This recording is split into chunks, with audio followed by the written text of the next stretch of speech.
Muy buenos días, qué gusto saludarles a todas y a todos ustedes. Yo quiero empezar diciéndoles, pues seguramente más de uno de ustedes vio la encuesta de Reforma. Y si ustedes creen que me quite el sueño, pues no me la quita. Al contrario, eso invita a que redoblemos el esfuerzo. ¿Por qué? Porque 47% de la gente no contestó la encuesta. Y luego de ese 47%, 38% no ha decidido por quién va a votar. Y de otro 12% de ese 53% que sí contestó, pues podrían cambiar su voto. Y por eso estoy aquí. Porque yo quiero que cambien su voto y que decidan por una opción que sí quiere un México unido. Y eso es lo que tengo que comunicar. Por eso le he dicho a los partidos, pues que me den más chance de tener más spots, y lo he dicho públicamente porque hoy tengo el 50% del tiempo y necesito que la gente se entere qué es lo que yo veo de México y cómo creo que podemos arreglar este país. De entrada, ningún país que esté dividido y que le apueste al odio va a salir adelante, ningún país. Todos los países que han logrado salir adelante son los que hay una gran convocatoria de unidad, donde todo mundo jala para un solo lugar, pero el actual gobierno decidió no escuchar. Y bueno, la que viene de candidata de ellos parece que está igual. No va a Banamex, no va al ITESO, no va a la Ibero, no viene a Coparmex y no va a venir porque si viene les tendría que tachar el cuaderno. O sea, les va a rayar el cuaderno porque no va a compartir que hay un problema de inseguridad, no va a compartir que hay un problema de salud, un problema con la educación, cosa que es cierta. Yo leí su documento con absoluta dedicación y no creo que este documento lo hayan hecho gente que odia a México y que odia al gobierno y que escribe cosas inciertas. Lo hizo gente que vive una realidad. Entonces creo que si no aceptamos la realidad que vivimos, no hay manera de corregir el rumbo. Y en ese sentido yo quiero felicitarlos a ustedes porque les quiero decir que estoy aquí para escucharlos. Estoy aquí para acompañar a un México donde sus empresarios, y se los quiero decir claramente, ni son los corruptos que el presidente quiere poner, son gente que le chinga todos los días, que trabaja duro, que se la juega por el país en las buenas y en las malas, y en su mayoría, no digo que no haya unos por ahí factureros, gandallas, que por cierto regresaron los factureros, regresaron los factureros con aval del SAT. Aguas porque esto no ha cambiado mucho y en el mundo empresarial sabemos porque llegan, ¿no? No, hombre, ahora no te preocupes, te damos tu factura, te auditamos el siguiente mes y ya la libraste. O sea, van sofisticándose los factureros. Esos sí son empresarios que deberíamos de rechazar todos los mexicanos. Son gente que nadie deberíamos de aceptar vivir en un país donde se evadan los impuestos. Pero yo creo que la gran mayoría de los empresarios que están en Coparmex son gente honorable, son gente trabajadora, son gente que sí paga impuestos. Y en ese sentido, lo que yo quiero decir es que los felicito por este primer documento donde tratan de construir un México más inclusivo, un México más justo, y reconozco que fue Coparmex en la administración pasada la que propuso el incremento del salario mínimo. Fue Coparmex la que siempre dijo hay que subir el salario mínimo y obviamente, aunque la señora Sheinbaum lo quiera presumir, quien lo pagan son ustedes. Bueno, yo también soy empresaria y nosotros somos los que hacemos realidad el pago de ese salario mínimo y los políticos lo presumen cuando hay políticos que en su maldita vida han ido a dar de alto a un trabajador al Seguro Social.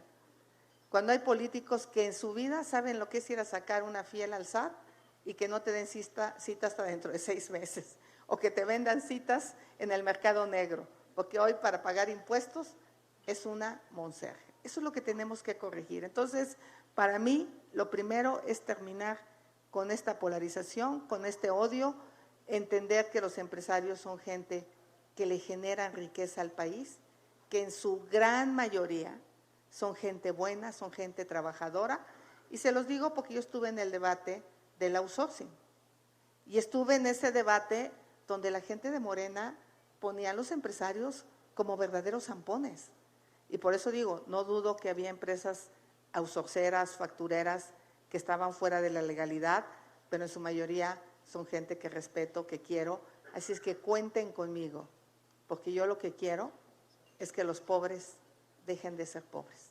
Yo lo que quiero es que los programas sociales sean un impulso inicial, pero que en el fondo la gente tenga un empleo bien pagado, tenga acceso a la educación, porque en mi experiencia personal, eso es lo que te saca de la pobreza. Gracias, presidente. Candidata, bienvenida a Coparmex. A mí me da muchísimo gusto estar enfrente de una mujer que con voluntad y constancia se ha construido a sí misma y sobre todo que siempre ha luchado por el tema de la inclusión, que como verás hoy es la agenda más importante para Coparmex. Agradecerte y reconocerte ese tema. Y en ese sentido mi pregunta. Los retos esenciales que tenemos como país son estructurales, como la falta de acceso a la justicia y altos niveles de inseguridad, una amplia población en situación de pobreza y desigualdad, una economía mayoritariamente en la informalidad y con un crecimiento claramente insuficiente. ¿Cuáles serán las estrategias desde tu gobierno para dejar atrás las decisiones de corto plazo y de rentabilidad política para pasar a otro con perspectiva de Estado y resultados en un horizonte de largo plazo? Es una pregunta muy, muy amplia. La primera, decirte que yo sí creo en la división de poderes. A mí me parece que un país donde un poder quiere controlar a los demás poderes, pues es un país que no va a funcionar. Me preocupa esta idea de que la Corte se elija por voto popular. No me imagino a los ministros con los partidos políticos haciendo campaña cuando lo que necesitamos son ministros honorables. He pensado la posibilidad de acotar el poder del presidente a través de los gobiernos de coalición, donde el presidencialismo quede en el pasado y haya una enorme participación ciudadana. ¿Cómo hacerle para que sean los organismos académicos, las universidades, por ejemplo, las que propongan las ternas de los ministros de la Corte, el presidente las valide? Me parece bien que no se cuele, digo, de repente se cuela cada cosa, que para qué les cuento, como senadora me tocó verlos, gente que iba a la CRE y que no tiene idea de lo que era el SENACE, gente que no sabía que era un certificado de energía limpia y no es que tenga nada contra alguien de otro nivel académico, el problema es que si vas a tomar decisiones técnicas, decisiones de justicia, pues tiene que ser gente que tenga la experiencia. Entonces, en el caso, creo que tenemos que cuidar a la Suprema Corte de Justicia. Ha sido el último reducto para los abusos del actual gobierno, porque vaya que ha habido abusos. En el sector energético se abrió el mercado, se trajeron ahí está por ahí el embajador español que no me va a dejar mentir, vinieron muchas empresas de Europa a invertir con unas reglas del juego, las cambias a la mitad del camino y eso generó mucha desconfianza y ha sido la Corte la que ha defendido. Entonces, me parece que el Estado de Derecho se tiene que defender, el poder ejecutivo tiene que ser limitado y el legislativo hacer su trabajo. En el tema de la pobreza, ayer que estuve en Ticul, yo hace 20 años estuve en Ticul. Hace 20 años varias comisarías de Ticul no tenían carreteras y las pudimos comunicar. Construimos albergues escolares para que los niños pudieran garantizarles secundaria, la preparatoria. Pudimos llevar electricidad a todas las comisarías de Ticul. O sea, yo no empiezo a recorrer el país. Yo estuve en San Lucas, Camatlán, hace 30 años cuando no había acceso carretero.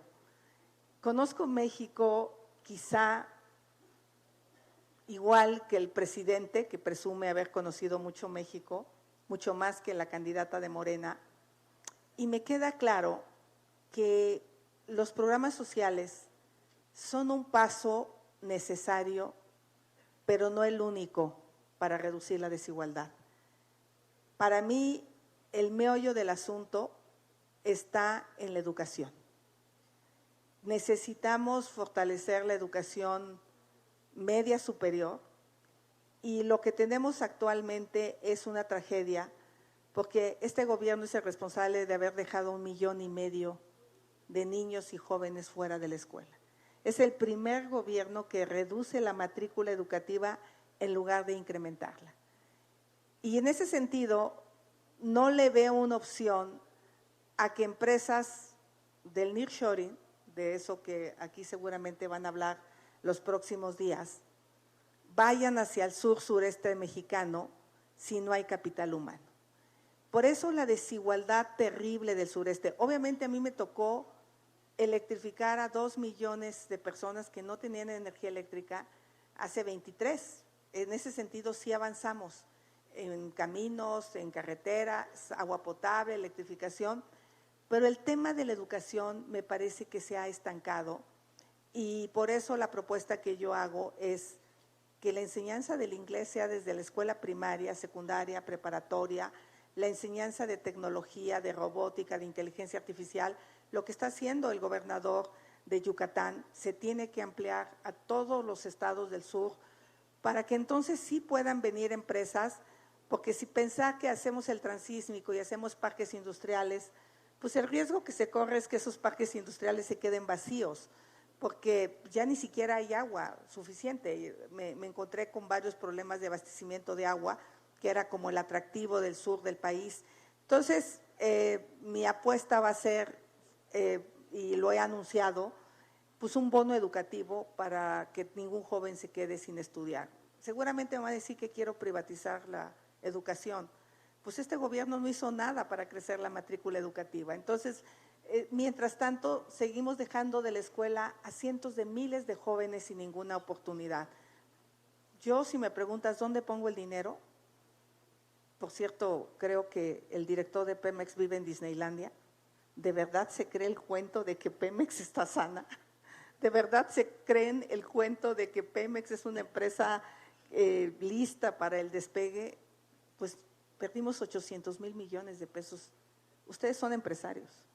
Díganme quién en su sano juicio perdería tanto dinero, pero como no es dinero de ellos, como es dinero de los mexicanos, les vale sombrilla. Yo no quiero seguir perdiendo dinero en empresas del Estado.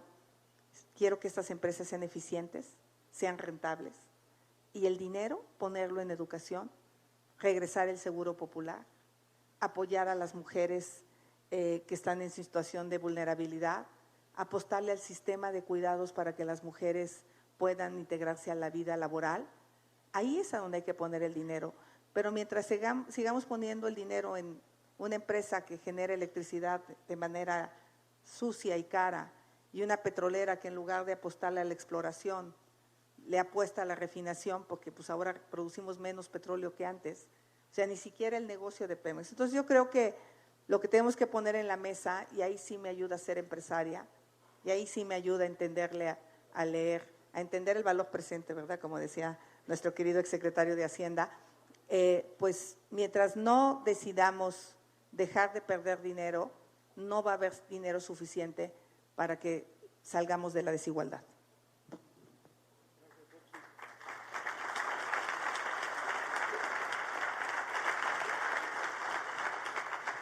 Vamos a profundizar en muchos de estos temas en otras preguntas, pero subrayo la necesidad de la división de poderes. Es decir, que en el legislativo las distintas fuerzas políticas discutan las iniciativas y no nada más las aprueben sin cambiarlas, que el Poder Judicial sea ese contrapeso. Desde luego la Corte es ese último muro en donde se respeta la Constitución.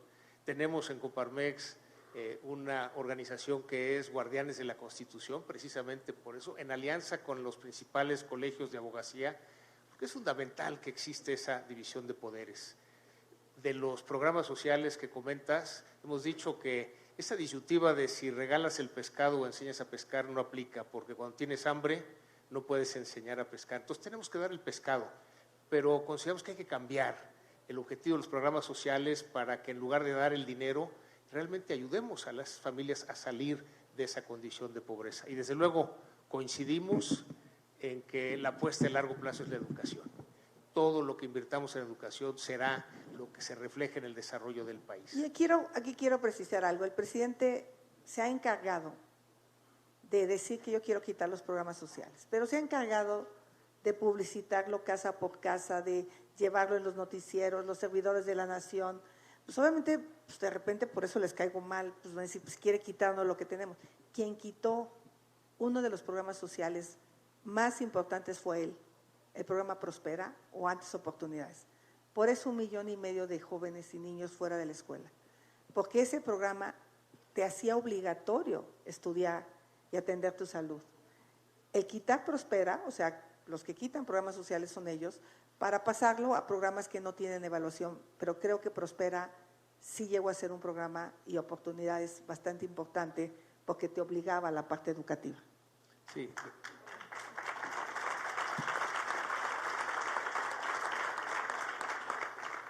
Bueno, el aplauso quiere decir que coincidimos y gracias por el apunte. Ahora le paso el uso de la voz a Alfredo López, nuestro presidente de la Comisión de Desarrollo Democrático. Adelante, Alfredo.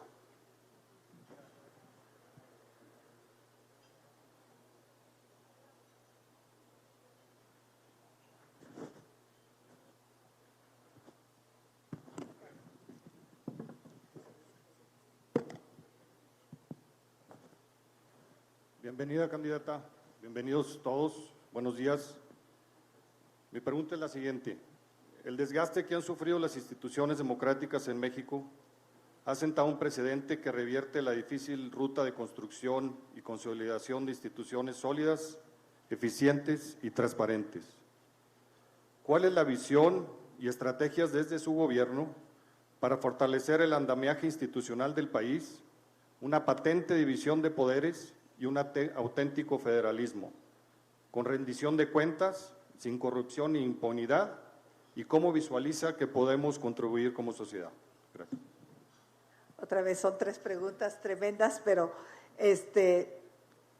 ya lo he dicho claramente, acotarle el poder a la próxima presidenta de México.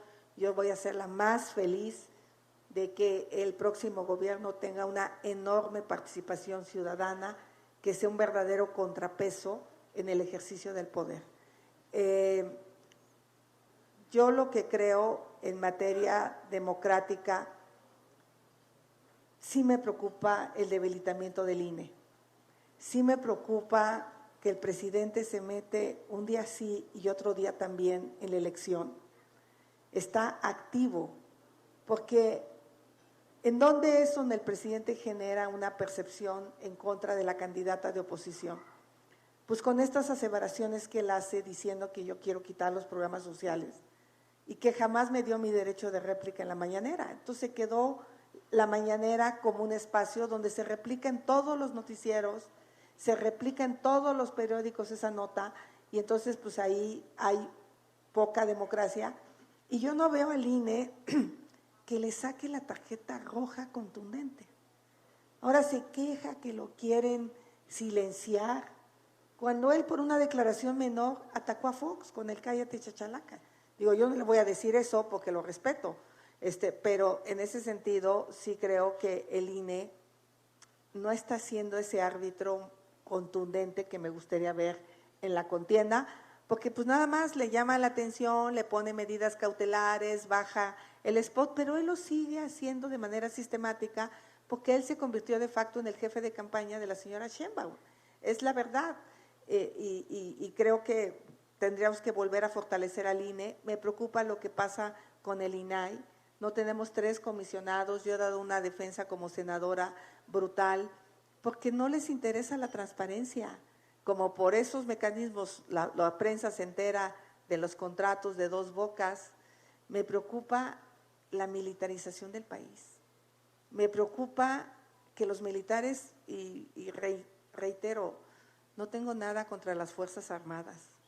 Me parece de una honorabilidad fundamental, pero no es el papel de la Marina, y a ver si no sale otra vez el secretario de la Marina a contestarme, porque también ya lo mandaron a él. O sea, son unos montoneros, ¿eh? Todos me echan montón. Pero a ver, señor secretario de la Marina mercante la han hecho a un lado, gente profesional, gente preparada. Y ayer mismo me encontré una chica empleada de Puerto Progreso, de el acoso que les hacen a los empleados de toda la vida, por gente de la Marina que ella dice no tiene los conocimientos. No tengo nada contra un cabo ni nada, pero no es lo mismo una experiencia de 15 años en las aduanas a que alguien llegue a tratar de implementar. Entonces, estamos poniendo a hacer trabajos a la Marina, al Ejército, que no son los trabajos. ¿Qué pasa si mañana pasa algo grave en el Tren Maya? ¿A quién van a culpar? Al Ejército. Y mañana que haya baches en la carretera, van a culpar al Ejército. Estoy absolutamente en contra de la militarización del país en ese sentido, así es que la decisión que voy a tomar es que el Ejército va a regresar a sus funciones que establece la Constitución y será la Secretaría de Hacienda la que se haga cargo de las actividades de la aduana y será la SCT la que haga el tema de darle mantenimiento a las carreteras y la SEP de repartir libros, en fin, y la Secretaría de Salud de poner las vacunas, porque yo creo que estamos distrayendo al Ejército de su principal actividad. Entonces, en ese sentido, pues yo voy a fortalecer nuevamente a las instituciones a través del presupuesto necesario por la vía de que eran instituciones que ganaban mucho, pero lo que no se dice es que al presidente de la República le pagamos un palacio, le pagamos la comida, le pagamos la seguridad, pues a lo mejor gana más, mucho más de lo que nos han dicho que gana. Y bueno, si quieres luego voy profundizando en otros temas. Sí. Gracias, Xochitl. Desde luego coincidimos en este ataque a las instituciones, ya sea reduciendo el presupuesto, como en el caso del INE, no nombrando a los comisionados, en el caso del INAI, o nombrando personas a modo que no hacen realmente la labor que requiere esta independencia y autonomía de estos órganos.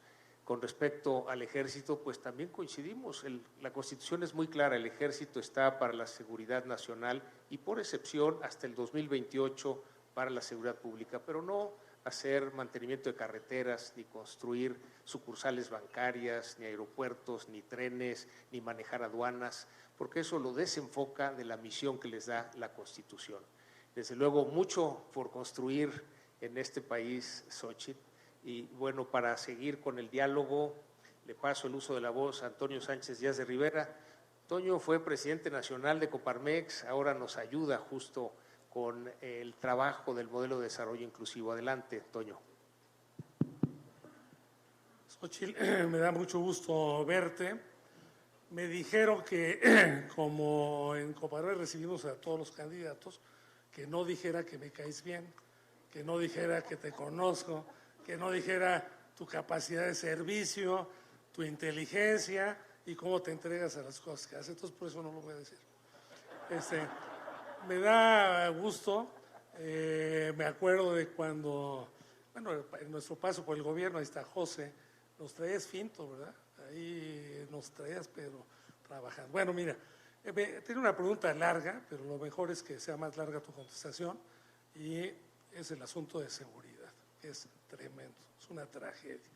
Y creo, a veces parece que la propia sociedad la normalizamos, porque nos levantamos en la mañana en el radio, mataron a 5, nada más fueron 5, y en la tarde a 10, y luego encontrar, es tremendo, es trágico. Y entonces, bueno, queremos oír cuál va a ser tu política de Estado para terminar con la inseguridad. Gracias por estar aquí con nosotros. Muy buena pregunta, Toño. Primero, también quiero agradecerle aquí a un hombre que me ha acompañado de una manera muy generosa, coordinando las mesas temáticas, justamente juntando a los expertos, a los especialistas, que es Enrique de la Madrid. Muchas gracias, Enrique.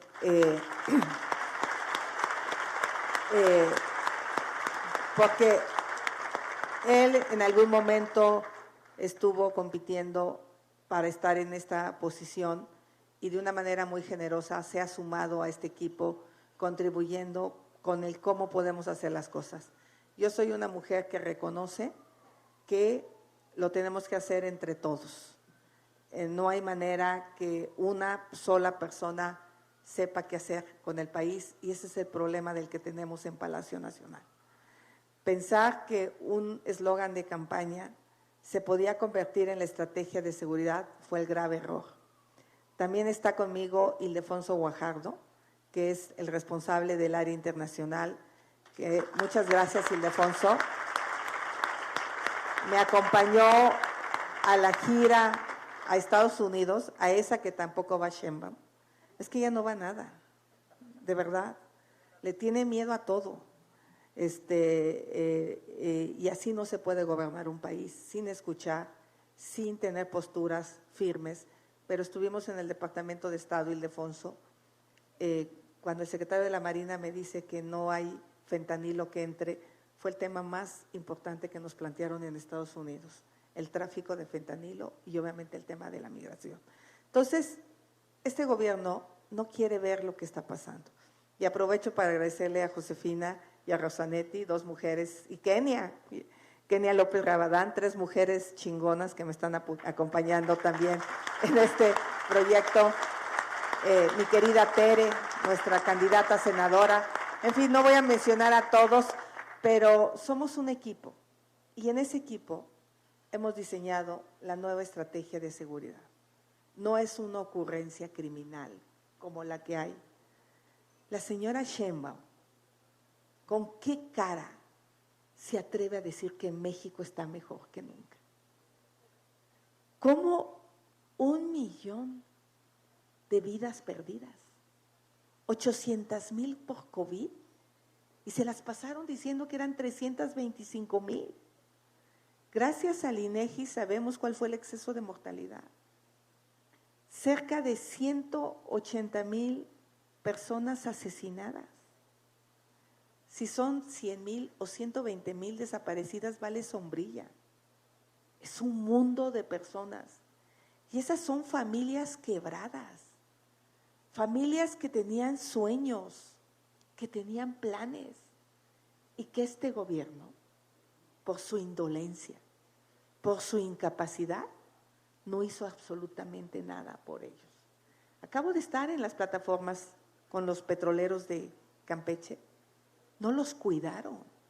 Bajaron de las plataformas enfermos de COVID, contagiaron a sus familias y hubo una cantidad de personas muertas que a mí me dio escalofrío ahora que estuve ahí. Las historias de cómo la indolencia de seguir sacando petróleo a cambio de la vida de los petroleros. Allá el sindicato de Romero de Cham y compañía, que sigan apoyando un proyecto que no protege a sus trabajadores, porque también me dijeron que las plataformas están cayendo a pedazos, que las tuberías pueden ocasionar un accidente grave.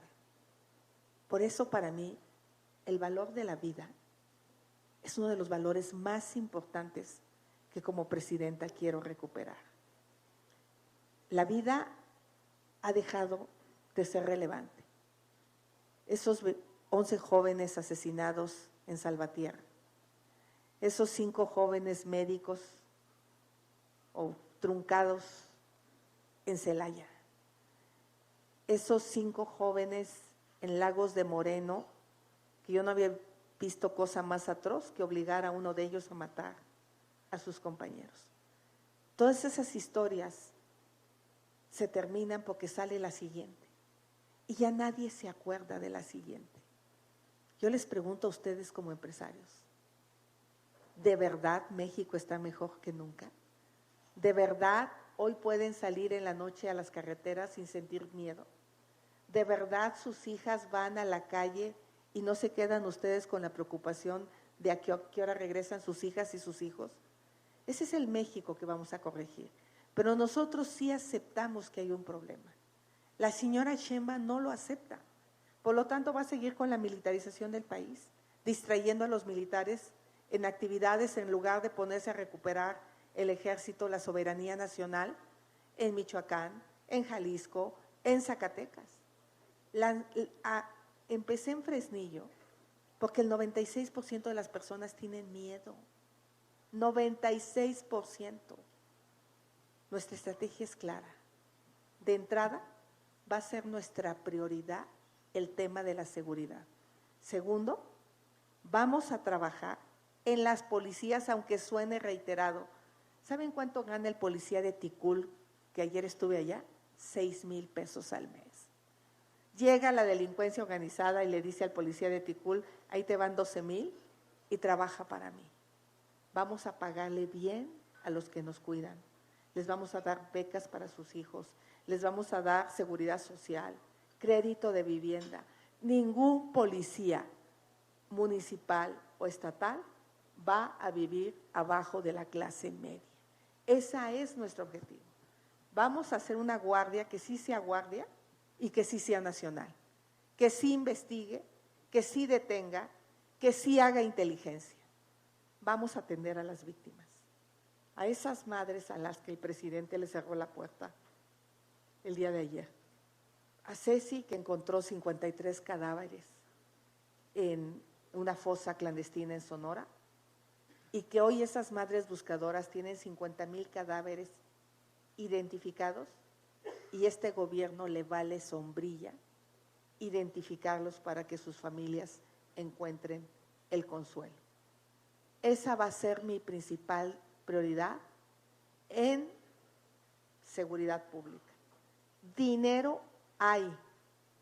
El año pasado el gobierno subejerció 50,000 millones de pesos de dinero de seguridad pública, pero no lo subejerció, lo etiqueta, lo quita y seguramente para la familia López Beltrán, que está haciendo una refinería, a 3 veces su valor.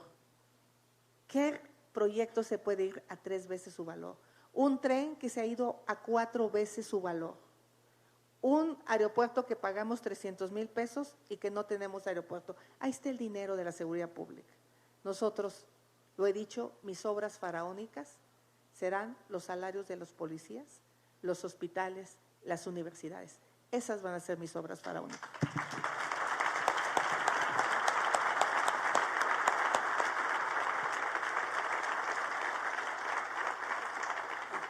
Sin duda, Xóchitl, el mayor desafío que tenemos como país es la seguridad.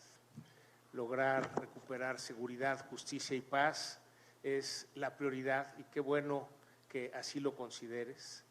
Déjame compartirte que pues, las empresas que estamos aquí presentes en la encuesta de inseguridad que acabamos de hacer, 1 de cada 2 empresas ha sido víctima de un delito.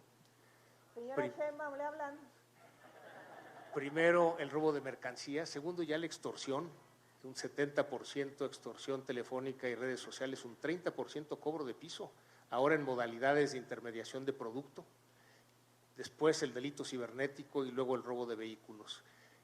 Cada semana, Xóchitl, visito 2 o 3 centros empresariales y les pregunto qué les preocupa. Y claro, cada ciudad, cada región, cada estado tiene sus preocupaciones.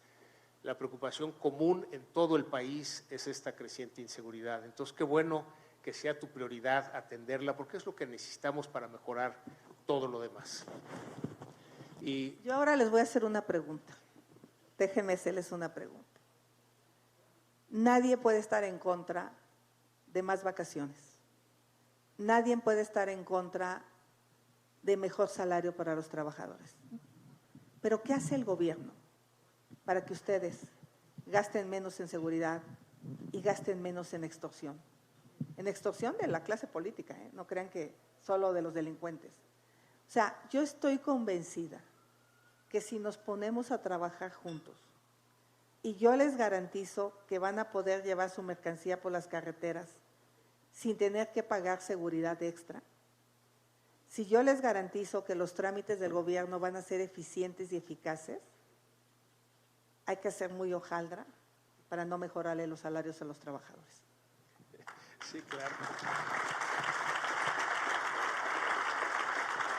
Sin duda, la colaboración entre el gobierno y el sector empresarial es fundamental para el desarrollo del país, ¿no? Eso nos lo dijeron en la cumbre de jefes de Estado y de Gobierno en Santo Domingo, los 7 jefes de Estado y de Gobierno que asistieron, no todos asistieron. Señor AMLO, le hablan. El éxito de sus países, comentaron, tiene que ver con esa colaboración gobierno con sector empresarial. Sin más, le paso ahora el uso de la voz a Ángel García Lascurain, nuestro vicepresidente nacional. Adelante, Ángel. Gracias, presidente. Candidata, mi pregunta es en el tema ambiental. En el diagnóstico que hemos hecho, identificamos 3 causas principales del deterioro ambiental. La primera es el crecimiento económico que se da con una explotación excesiva de los recursos. La número 2 es la falta de capacidades y conocimientos en gestión ambiental en las instituciones, en la sociedad en general. Y la tercera es la ausencia de una política de Estado que sea efectiva para hacer cumplir las leyes ambientales. Y la pregunta es, ¿qué compromisos asumirá su gobierno para cumplir y para hacer cumplir la normatividad en materia ambiental, pero también para impulsar las inversiones en energías limpias, la innovación y la tecnología alrededor de la sustentabilidad? Gracias, candidato. Híjole, da donde me duele. Ay, sí. Por supuesto que aquí hay 2 candidatas. La candidata a ley combustóleo y la candidata a energía limpia. No hay duda. Ella va a defender que se sigan usando combustibles fósiles. Y lo he dejado clara. No pretendo dejar de producir petróleo. Pero me parece que el petróleo es uno de los bienes más valiosos que tenemos y que es una verdadera estupidez usarlo para generar electricidad. Ayer que estuve en Yucatán en un parque eólico, que me dice, grabé por cierto un spot que hasta me brillaba en los ojos, porque al lado del parque eólico había un parque solar. Nuestra candidata, perdón, pero pues necesito contrastar, presume que la central de abasto es el techo más grande y tiene 17 megas generando, pero acabo de estar en un parque solar en Coahuila de 1,700 megas. O sea, el potencial que tiene México en energías renovables lo estamos desperdiciando por una obsesión a los combustibles fósiles. Podemos construir una matriz energética, y aquí está Rosanetti, mi experta, donde podamos ir hacia la transición energética de manera justa, porque por supuesto que no podemos dejar abandonadas a las familias como lo hicieron en Poza Rica. Pemex se fue de Poza Rica y esa ciudad se quedó sin opciones. Si mañana se cierra Cadereyta y no se hace un plan, y se cierra porque como Azcapotzalco. ¿Por qué se cerró Azcapotzalco? Porque los pajaritos empezaron a morir. ¿Se acuerdan? Se caían muertos en la ciudad. Entonces todo el mundo se espantó y dijeron, nos vamos a morir. Bueno, pues eso le va o le puede pasar a la gente del área metropolitana de Monterrey. ¿Quién es de Monterrey? Levanten la mano. Pues pobres de ustedes. O sea, es que miren, el gobierno miente. El gobierno no les dice la verdad de lo que está pasando con las emisiones. Los catalizadores de la refinería están fuera de operación. No ha tenido el mantenimiento suficiente. Hay que cerrarla, por lo menos para darle mantenimiento, si quieren, lo que quieran, pero que le den mantenimiento. ¿Y qué hace el gobierno? Salió a echarle la culpa a los empresarios. Salió a decir, pero es que los empresarios contaminan más. ¿Y quién es el gobierno? Ellos. El tema es que no quieren hablar de emisiones. No quieren decir que en Kumalupsap, durante 15 días, emitimos el 7% de metano por falta de mantenimiento de las tuberías en el campo petrolero que emitimos en todo un año. De eso no quieren hablar.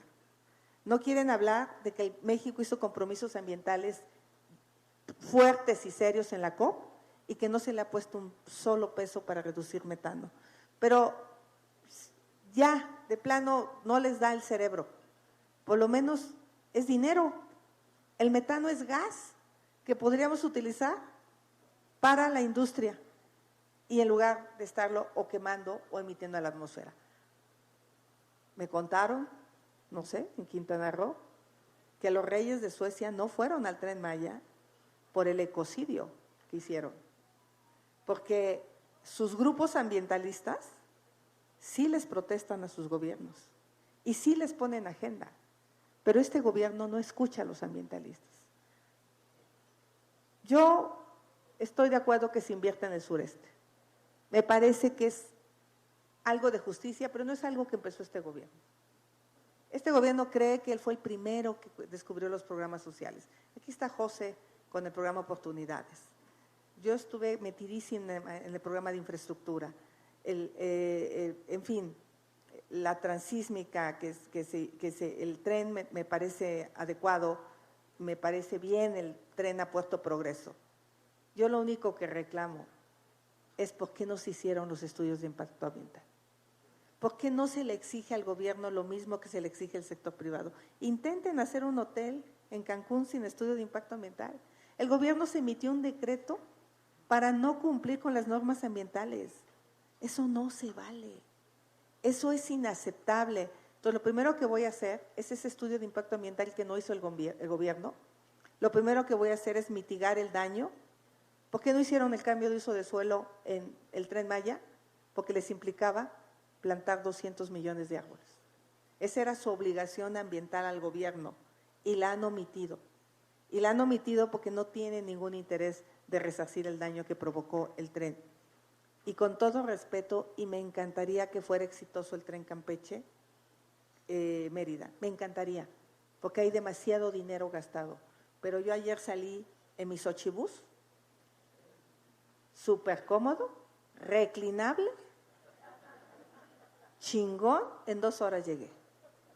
Tenía yo que agarrar un taxi a la estación del tren, hasta las 12:30 salía el primer tren, entonces pues ya había perdido toda la mañana, yo salí a las 7 de la mañana, y luego de la estación de Humán a donde me dejaba el tren, me tenía que hacer 40 minutos. O sea, mi viaje en tren saliendo de Campeche era 3 horas y media, y el viaje en el Xochibús fue 2 horas. ¿Quién hizo los cálculos financieros de ese proyecto? No se vale que no se analice. Ahora necesitamos ver cómo le damos rentabilidad a ese tren, porque hay demasiado dinero. Pero al menos en ese tramo, a mí ya no me salió ni el tiempo ni la inversión, porque el tren te cuesta creo que 999 pesos y el viaje en camión te cuesta 600 pesos. Más el taxi a ambas estaciones, pues va a ser un viaje de 1,000 pesos. Y lo mismo con el tramo de Playa del Carmen a Cancún. El taxi al tren les va a costar 70 pesos.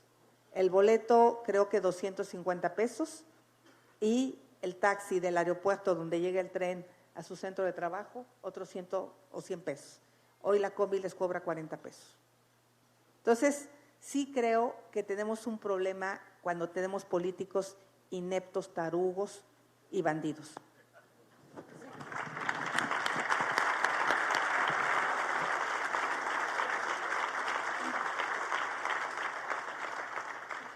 Pero coincidimos en que cualquier proyecto, sea público o privado, tiene que tener un estudio de impacto ambiental, ¿no? Es muy claro que no podemos en el sector empresarial hacer ningún proyecto que no tenga ese estudio de impacto ambiental, y lo que hemos dicho es, el gobierno tiene que seguir la misma norma, la norma puesta por el mismo gobierno la tiene que cumplir. Pero sí supieron que el gobierno presentó este decreto, lo declaró inconstitucional la Corte y en la tarde volvieron a presentar el decreto. O sea, ¿ese es el gobierno que quiere? Ese gobierno autoritario que se brinca las trancas de lo ambiental, pero como si ellos no tuvieran hijos que respiraran, ¿eh? Como si no quisieran tener nietos con un futuro. O sea, sí es indignante lo que pasó y eso me tocó como senadora. Luego el miércoles que estuvimos en Monterrey, nuestro presidente del Centro Empresarial decía a los medios, lo único que queremos es que cumplan la norma. O sea, no es posible que una refinería no cumpla la norma y eso genere esta contaminación. Bueno, ahora le paso el uso de la voz a Gerardo Trejo, nuestro secretario general. Adelante, Gerardo. Gracias. A ver, sí, que cumple la norma, pero pierde 4,000 millones de pesos al año. O sea, y la de Tampico pierde 23,000 millones de pesos al año. ¿Quién en su sano juicio quiere seguir perdiendo dinero porque tenemos combustóleo? ¿Ya saben que producimos más combustóleo que gasolina? O sea, es que el gobierno piensa que el dinero es infinito, por eso tenemos el problema que tenemos. Nadie hace un estudio de rentabilidad. Rápidamente les pongo Dos Bocas.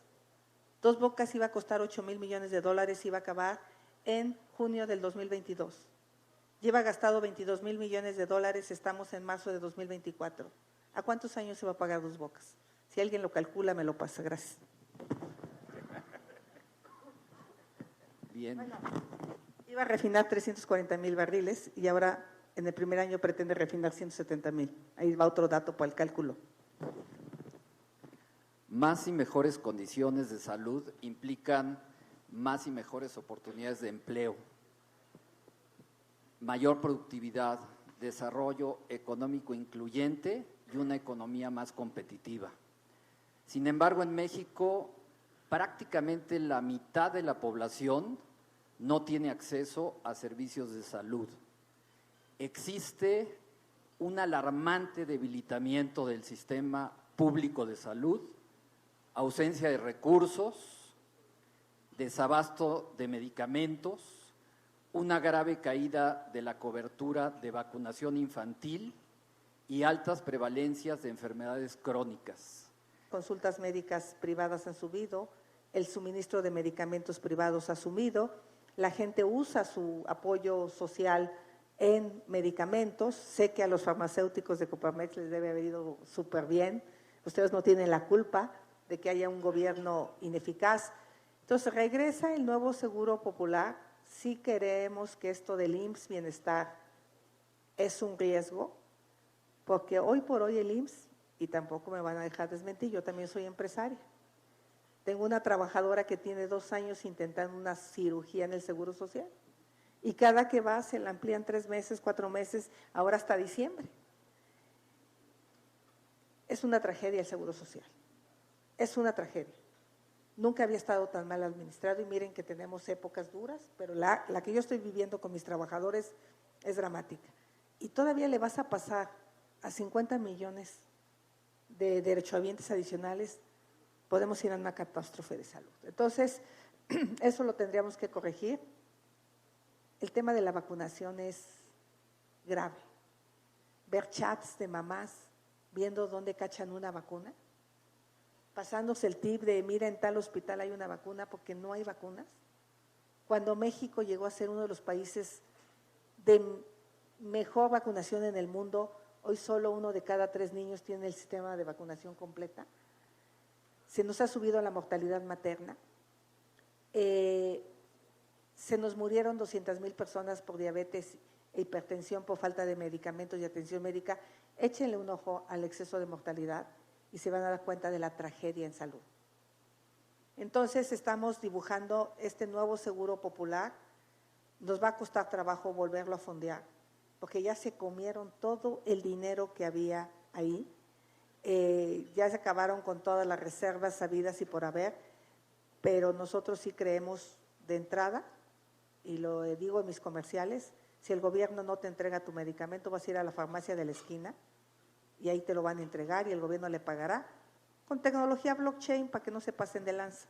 Y el tema de la tecnología sí la entiendo y creo que si usamos la tecnología podemos mejorar los servicios de salud y que el gobierno pague, pero que no pague la gente y no se vaya a la quiebra la gente por atender su salud. Un hermano mío se tuvo que atender en privado para salvar su vida porque tenía un infarto, el ISSSTE no lo quiso atender, es maestro y sigue pagando. Entre todos le ayudamos con 120,000 pesos y él tuvo que conseguir prestados 150,000 pesos. A la fecha sigue pagando. Esa es la tragedia de las familias de escasos recursos. Entonces regresa el Seguro Popular, gente como Julio Fren, como el doctor Héctor Jaime, nos están apoyando con este proyecto de salud. Otra vez, con todo respeto, para el doctor Hugo López-Gatell, pues es muy inepto.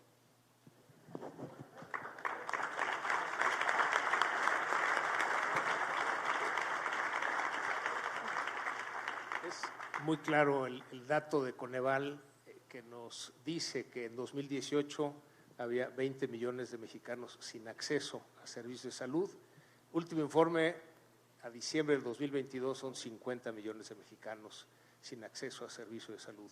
Claramente explicado por la cancelación del Seguro Popular, el INSABI, que no funcionó y ya cerraron. Es necesario hacer algo diferente para recuperar este programa de salud para todos. Muchas gracias, Xochitl, por la claridad de cuál es tu plan para atender esta situación de salud. Desde luego las vacunas, la falta de medicamentos, en fin, temas que todos conocemos. Y le paso el uso de la voz a Mónica Flores, nuestra vicepresidenta nacional. Adelante, Mónica. Gracias, presidente. Candidata, bienvenida. Ya ha mencionado el tema en sus intervenciones anteriores, pero me parece que hay que poner el dedo muchas veces sobre el tema de educación.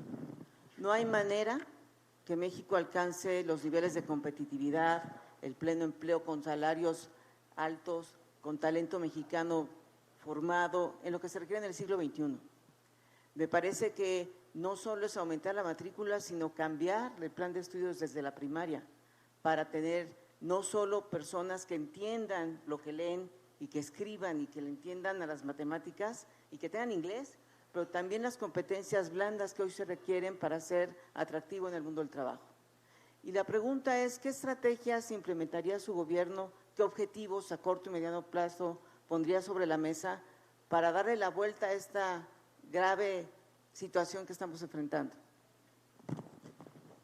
Bueno, ya lo dije al principio, 1,5 millones de niños y jóvenes fuera de la escuela. El primer tema es que tenemos que regresar esos niños y jóvenes a la escuela a como dé lugar.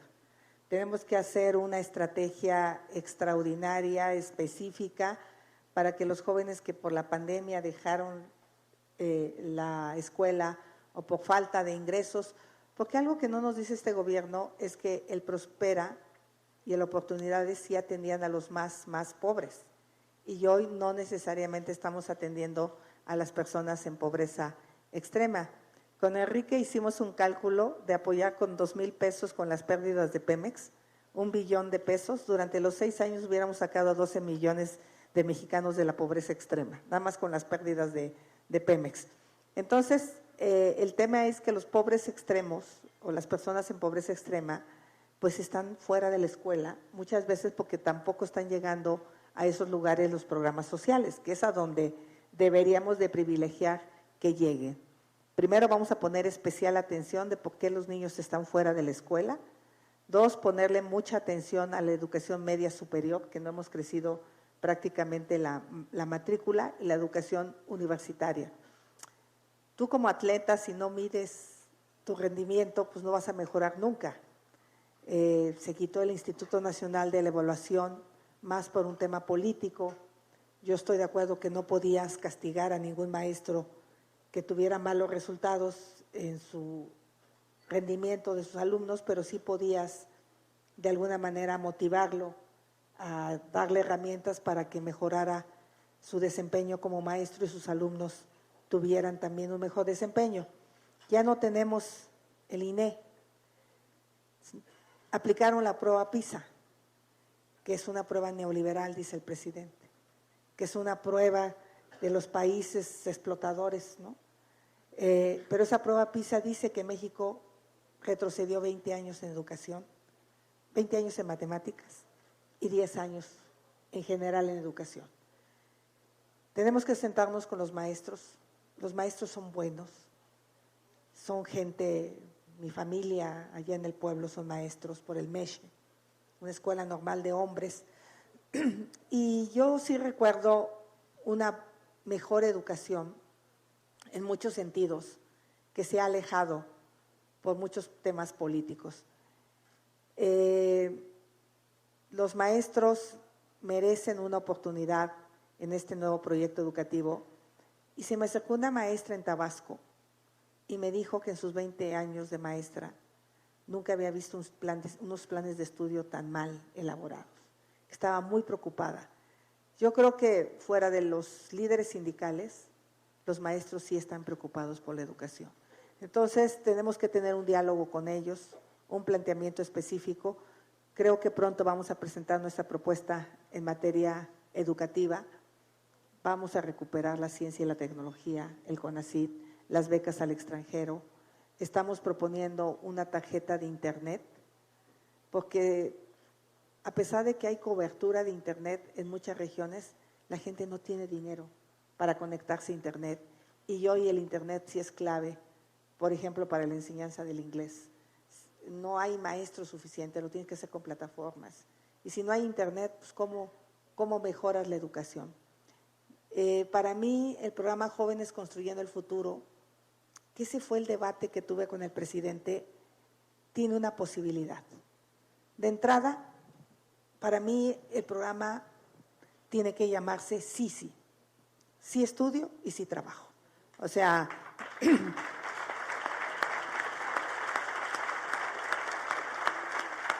la beca de muchos jóvenes, y ustedes algunos los tienen en las empresas, yo tuve algunos, ya por cierto no te los autoriza la Secretaría del Trabajo, pero las empresas que sí nos tomamos en serio este programa, podía haber sido muy interesante.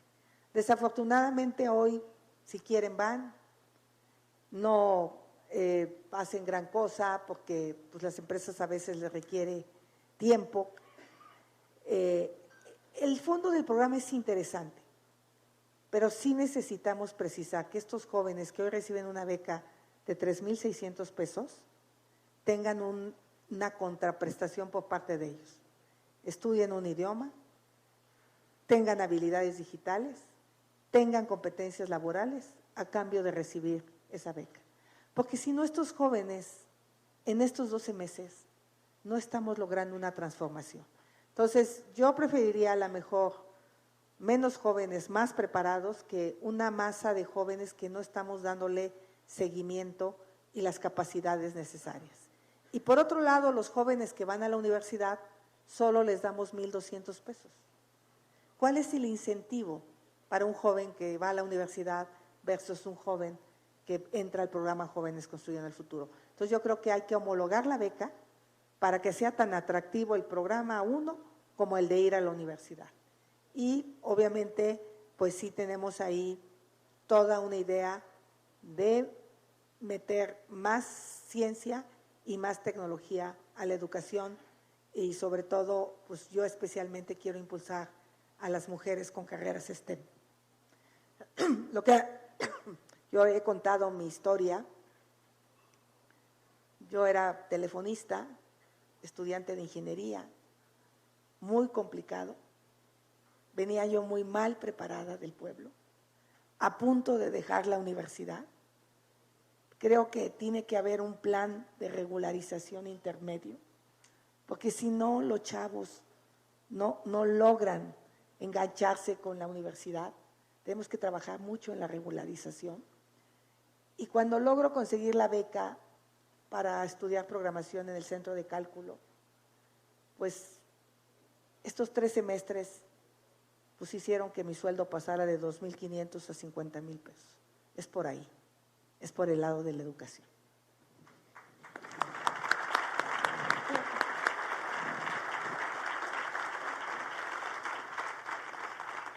Aprovecho a comentarte, Xochitl, que en Coparmex desde hace más de 12 años trajimos el modelo de formación dual alemán con mucho éxito en todo el país, en donde los jóvenes estudian y mientras están estudiando también están trabajando en las empresas, en donde el 85%… ¿Cómo va el modelo? ¿Bien? El modelo va de maravilla, lo empezamos en el sector tecnológico, o sea, técnicos, y posteriormente ahora estamos ya impulsando también a nivel universitario. Te cuento caso en Tlaxcala, cuando lanzamos el programa de formación dual universitario, nos platicó una empresa alemana que está en Tlaxcala, que nos dice que esa planta es la mejor que tienen en proceso de calidad a nivel mundial.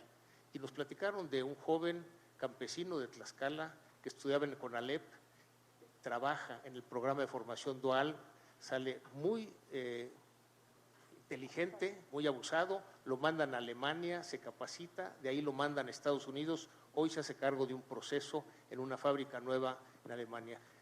Lo único que se quejaba la gobernadora es que no hubiera regresado a Tlaxcala. Yo tampoco regresé a Hidalgo y tampoco regresé a mi pueblo, pero mira, lo importante es que uno salga y pueda uno contribuir a México desde el lugar que sea. sí sería ideal, y creo que ahí sí estamos planteando la idea de tener carreras relacionadas con la salud en las zonas rurales. No tenemos médicos en las zonas rurales. Tenemos que generar médicos pues más en las zonas rurales, más carreras STEM. Me acabas de dar la razón. ¿Qué hace falta para potencializarlo? Yo creo mucho en el modelo dual. ¿Qué haría falta para potencializarlo? Bueno, simplemente el que se dé una mayor difusión. Se lo planteamos al gobierno, nos dijeron que no, que querían seguir con Jóvenes Construyendo el Futuro. Ahí está. A pesar de la experiencia. Bueno, yo ya se los voy a positiva. aceptar de entrada. Ese es el modelo. Justo es lo que yo propongo. Que el programa Jóvenes Construyendo el Futuro sea un programa así, que dé habilidades, que dé competencias, que dé capacitación, para que realmente estos jóvenes sí puedan integrarse al mercado laboral. Y sobre la parte que mencionas de la tecnología, tenemos que replicar los casos que hizo Eufrosina Cruz en su pueblo, en la Sierra de Oaxaca, que hoy tienen internet satelital, tienen tablets, y les da la posibilidad de un acceso a la educación que antes no tenía esa población. Y eso nos demuestra también, Xóchitl, igual que en tu caso, que el talento está igualmente distribuido, que lo único que tenemos que trabajar es que haya igualdad de oportunidades. Sí, pues ahora le paso… Ahora hasta presidenta voy a ser, ¿cómo la ven?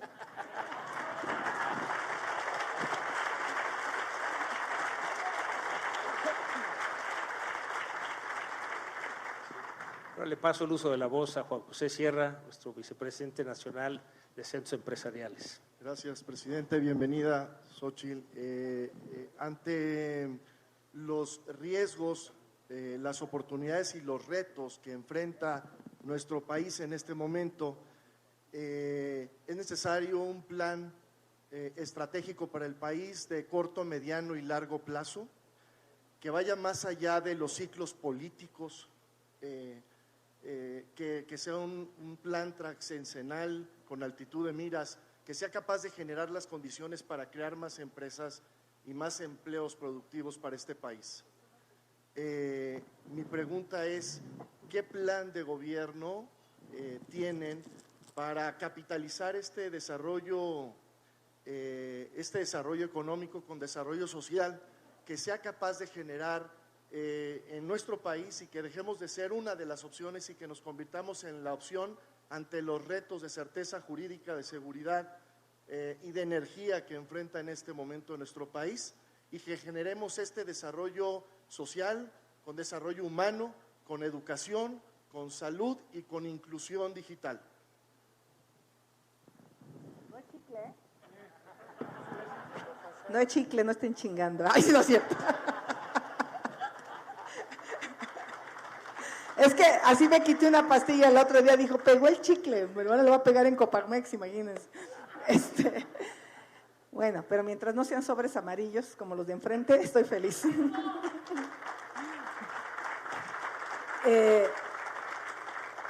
México tiene la mejor oportunidad en su historia, que es el nearshoring.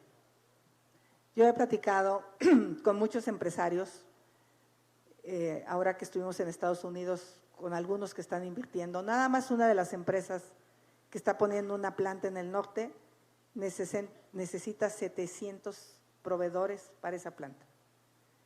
Y esas plantas, que es lo que no entiende la señora Sheinbaum, y a ver si me escucha y se lo explico, estas plantas son sostenibles y quieren energía limpia. Ellos no se visualizan producir coches eléctricos con energía de combustible fósil, porque tienen pactos de reducción de emisiones a nivel internacional. Por eso mi obsesión de que construyamos una matriz energética, aunque ahorita ustedes quisieran de la sucia o de la limpia, pero no hay, ya ni siquiera hay de la una o de la otra. Por eso, en ese sentido, el nearshoring tiene la posibilidad de traernos empresas de innovación, empresas de la industria farmacéutica, de la industria de la robótica, de los semiconductores, de la inteligencia artificial, donde trabaja este joven de Tlaxcala, donde no importa dónde nazcas, si te damos la oportunidad de educación, tú vas a estar en ese mundo de la tecnología. Para mí, el mejor programa social es un empleo bien pagado. Por más que el gobierno me hubiera pagado me hubiera dado programas sociales en mi pueblo, nunca le hubiera podido comprar su casa a mi mamá en las Lomas de Chapultepec.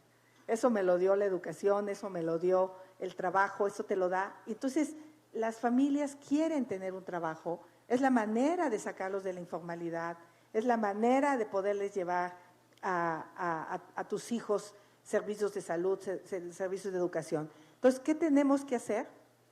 Lo que tenemos que hacer es cómo jalar a estas empresas también al sur del país. Pero nosotros, el gobierno, tenemos que hacer nuestro trabajo y yo digo que tenemos que hacer 5 cosas. La primera es Estado de Derecho, que la ley sea la ley. Si no hay Estado de Derecho, las inversiones no van a llegar.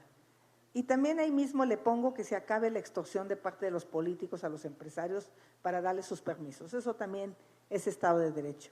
2, tenemos que tener energía, de preferencia limpia y barata. Conmigo van a tener energía barata los mexicanos, acuérdense de mí.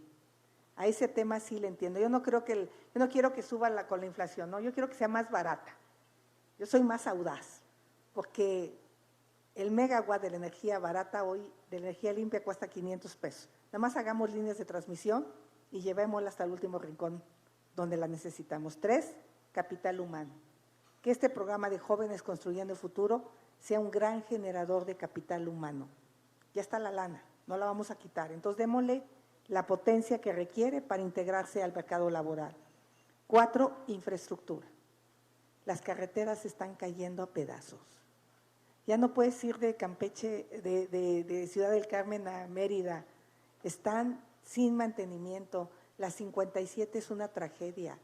Llegar a Querétaro en 4 años no ha podido acabar 20 kilómetros de carretera, imagínense. Entonces, necesitamos infraestructura, el puerto de Manzanillo, Coyutlán, necesitamos construir Coyutlán, necesitamos eficiencia. Esto me lo dijeron y otra vez se va a enojar el secretario de la Marina, pero me lo dijeron en Tijuana, que ahora pasar a Estados Unidos te lleva 45 minutos y de Tijuana a México 3 horas. Todo por la bronca de la aduana. O sea, la gente de Tijuana está enojadísima porque se les ha caído los visitantes a sus restaurantes, al turismo, porque el gobierno estorba. Infraestructura, carretera, aeroportuaria, portuaria, autopistas, cruces fronterizos, puertos secos, ahí hay que ponerle dinero. Y el último, seguridad pública. Si no le apostamos a la seguridad pública, no van a llegar las empresas. Entonces, para mí la estrategia ahorita es de corto plazo y estoy segura que si resolvemos esto, los empresarios van a hacer estrategias a largo plazo y México ya no debe andar con ocurrencias. Qué bueno que aquí Ildefonso aprobó el TEMEC antes de irse, porque si no las tribus de Morena, imagínense, que era un tratado neoliberal, pues en una de esas no lo hubieran aprobado. Gracias, Ildefonso, por tu trabajo, porque el TEMEC es lo que nos tiene a flote ahora económicamente. Esta oportunidad del nearshoring o relocalización, Xochitl, nosotros la vemos como una de esas oportunidades que pasan solo cada 100 años, pero que si no hacemos lo que nos corresponde va a pasar delante. Cuando hablamos con las empresas extranjeras que quieren venir a invertir a México porque ven esta gran oportunidad, nos dicen que lo que los detiene, y tú mencionaste dentro de tus 5 puntos, 3 de los que ellos nos comentan, primero, Estado de Derecho. Me preguntan, si invertimos en México, ¿la ley nos protege? Preguntan si México va a cumplir lo que firmó en los tratados de libre comercio. Nos preguntan también si es seguro invertir en México. Les preocupa la creciente inseguridad. Y en tercer lugar, la falta de energía disponible, sobre todo energía limpia. Si resolvemos esas 3 variables, va a llegar inversión extranjera. Hemos hecho un estimado que si bien llegaron 36,000 millones de dólares el año pasado, solo el 7% es inversión nueva. Pues claro, si te dan tasas de interés del 11%, pues claro que va a llegar dinero. Pues hay que ser muy güey para no invertir ahí, en CETES. Sin embargo, estimamos, Xochitl, que había otros 35,000 millones de dólares que pueden llegar si resolvemos esas 3 variables. Eso solo lo van a resolver conmigo. Y aquí sí les voy a cantar derecho. Aquí hay 2 caminos. ¿Claudicamos o luchamos? Yo los invito a luchar. yo los invito a ponerse las pilas. Yo me estoy jugando todo. Me pude haber quedado en mi zona de confort como empresaria, hacer dinero, estar tranquila y decidí dar la pelea por ustedes, por sus hijos, por su familia. Así es que los necesito. Sepárense 2 meses y medio de sus empresas y pónganse a hacer campaña. Convenzan a sus empleados, convenzan a la gente de la comunidad. No hay mañana. O autoritarismo o democracia, o combustóleo o energías limpias, o educación para el trabajo o la asistencia de por vida. Yo creo que podemos construir ese país que soñamos, pero los necesito no timoratos, no miedosos. Pierdan el miedo o nos lleva el carajo. Gracias.